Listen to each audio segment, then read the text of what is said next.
បាទសួស្តីពុកម៉ែបងប្អូនថ្ងៃនេះខ្ញុំបាទមានទូអង្គវត្ថុស័ក្តិសិទ្ធិសម្រាប់ចែកដែរជូនដល់ពុកម៉ែបងប្អូនយកទៅគ្រប់បុជាពុកម៉ែបងប្អូនបាទខ្នាយខ្មែរបងប្អូនបាទទឹកដីភ្នំក្រវាញពុកម៉ែបងប្អូនទឹកដីភ្នំក្រវាញបងប្អូនស្រឡាញ់អាចលេខលោកបានពុកម៉ែបងប្អូនបច្ច័យទុនបងប្អូនមុនចូលឆ្នាំតៃសាបាទសាច់ក្រាស់ខ្មឹកបងប្អូនពទា2ហ៊ុន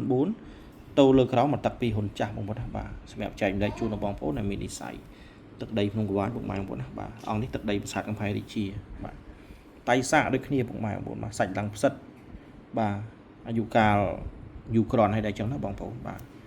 2ហ៊ុន4មកទឹក2ហ៊ុនដូចគ្នាពុកម៉ែបងប្អូនទឹកដីភាសាកំផែរាជាបងប្អូនបាទស្រឡាញ់តែចែកគ្នាបានបងប្អូនបច្ច័យ4អង្គនេះទឹកដីភ្នំទំព័រលើបងប្អូនបាទកាយក្បាលតៃសាខឹកបុកបាក់ក្នុងគៀមហៅថាខ្នាយកាច់បច្ច័យរៀងទុនគូសំដែរបងប្អូនបាទពណ៌ខ្លះឃ្លោកហៅថាពណ៌ពុះថ្លាន់នោះប៉ារ៉ាបាទមហាពិសេសដង្ហើមបន្តិចបាទ2ហ៊ុន4មកទឹក2ដូចគ្នាបងប្អូនខឹកបុកបាក់ក្នុងគៀមហៅថាខ្នាយកាច់ចែតាន់ភ្នំទំព័របច្ច័យទុនចែតាន់ទឹកដីភ្នំខ្មោចបងប្អូនណា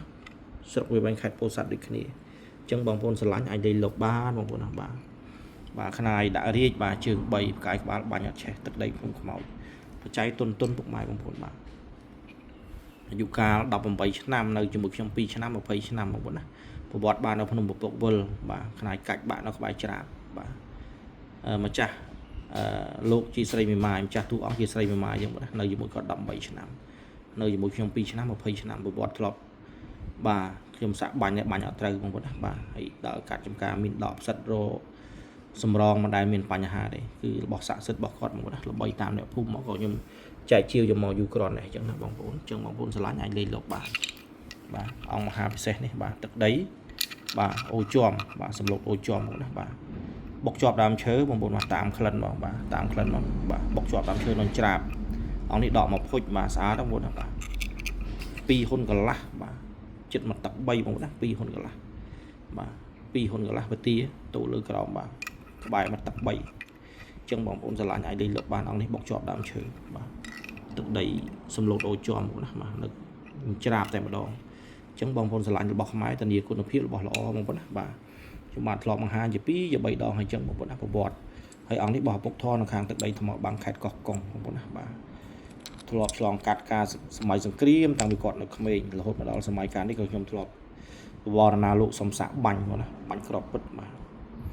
លេង3គ្រាប់ចេញពីគ្រាប់ត្រូវគ្រាប់ទី3កាំងរបស់ខ្មែរពិតជាស័ក្តិសិទ្ធិពិតគាត់មែនបងណាមុនចូលឆ្នាំទុនបងប្អូនបាទបានដើមខាតតិចតួចទៅបាទអញ្ចឹងបងប្អូនមកបានមុនចូលឆ្នាំនេះប្រហែលជាអាចខាតខ្លះបងណាបាទมันបានដើមនេះដឹងតែខាតហើយដើម្បីយកបច្ច័យទៅលេងស្រុកអញ្ចឹងណាបងប្អូនអញ្ចឹងបងប្អូនស្រឡាញ់តាក់ទងមកមុនបានទុនបាទដូរចិត្តដាក់តម្លៃទុនខាតរបស់ខ្មែរបាទកម្រណាបងប្អូនបាទឲ្យមកចូលឆ្នាំហើយបាទជីវត្តចេញគឺតម្លៃឡើងហើយបងប្អូនណាតម្លៃហើយបាទនេះអង្គរបស់ខ្ញុំដាក់តាមថែរក្សាតើណាក៏យកតាមបងប្អូនអើយបាទវត្ថុស័ក្តិសិទ្ធិរបស់ខ្ញុំបាទទុកចិត្តមកណាបងប្អូនណាបាទអង្គព្រះសម្រិទ្ធបាទខ្នាយតាន់កាច់បាទរបស់ខ្មែរមួយនោះតើណាកក់ក្ដៅទេបងប្អូនណាបាទខ្ញុំទុកចិត្តបាទទុកចិត្តណាពួកយើងជាខ្មែរហើយខ្ញុំលេងតែរបស់ខ្មែរទេបងប្អូនគឺទុកចិត្តកក់ក្ដៅទុកចិត្តលើទូអង្គអស់លោកវត្ថុស័ក្តិសិទ្ធិបាទចម្រើនព្រឹកល្ងាចបងប្អូនណាបាទខ្ញុំផងបាទលោកឪលោកគ្រូផងខ្សែផ្សំគ្នាអញ្ចឹងណាបងប្អូនបាទវត្ថុស័ក្តិសិទ្ធិគឺបកកែតាំងពីកំណើតរបស់លោកមកដល់ហើយអញ្ចឹងណាបងប្អូនមកនេះជាជំនឿរបស់បរមបុរាណចាស់ដូនតារបស់យើងដែលបានបន្សល់ទុកឲ្យជំនឿរបស់ខ្មែរវត្ថុស័ក្តិសិទ្ធិជារបស់ខ្មែរទៀតបាទរឹតតែបកកែស័ក្តិសិទ្ធិពិតប្រាកដមែនបាទបងប្អូនស្រឡាញ់អាចតាក់ទងបានរកការអធិប្បាយបកស្រាយមានការលើសលុះខ្វះខាតតិចតួចបងប្អូនអាចទេមកផ្ទាល់ឬក៏ឆាតមកផ្ទាល់បងប្អូនបាទអាចច្រឡំតិចតួចដើម្បីទៅចែកវែកញែកនឹងតម្លៃអង្គហេតុណាមួយដែលយើងអាចទទួលយកបានខ្ញុំនឹងដាក់ជូនបងប្អូននឹងតម្លៃពិសេសបាទដឹងតែខាតហើយបងប្អូនមុនចូលឆ្នាំនេះបាទអញ្ចឹងបងប្អូនលេងមកបងប្អូនបានមុនមកណាទុនដូរចិត្តដែរដាក់ធូជូនបាទធូមកសំរុំមិនធូពេកចឹងមកណាបាទអាចខុសមួយអង្គ200000ឬក៏អាចដល់មួយអង្គ300000ក្នុងមួយអង្គបាទអង្គខ្លះក៏ក្រោម2000000ខាតជូនបងប្អូនណាមុនចូលឆ្នាំនេះយកលុយធ្វើបុណ្យបានបុណ្យទាំងអស់គ្នាបងប្អូនណាលឺដល់ណាផ្ញើចិត្តនឹកដល់ហ្នឹងបានបុណ្យទាំងអស់គ្នាបងប្អូនណាបានកសលផលបុណ្យទាំងអស់គ្នាវត្ថុស័ក្តិសិទ្ធិរបស់ខ្មែរ YouTube របស់ខ្ញុំបារមីចែតាន់ខែតាន់ស្រុកវិវែងខេត្តពោធិ៍សាត់ចប់វីដេអូខ្ញុំបានដាក់លេខ Telegram លើ Channel YouTube បាទ Facebook របស់ខ្ញុំម៉ាក់វាលវែងបងប្អូនអាចចូលសារបាន TikTok 2 account បារមីចែតាន់ម៉ាក់វាលវែងដូចគ្នាបងប្អូនណាសូមអរគុណសូមជំរាបលាអរគុណច្រើនបាទ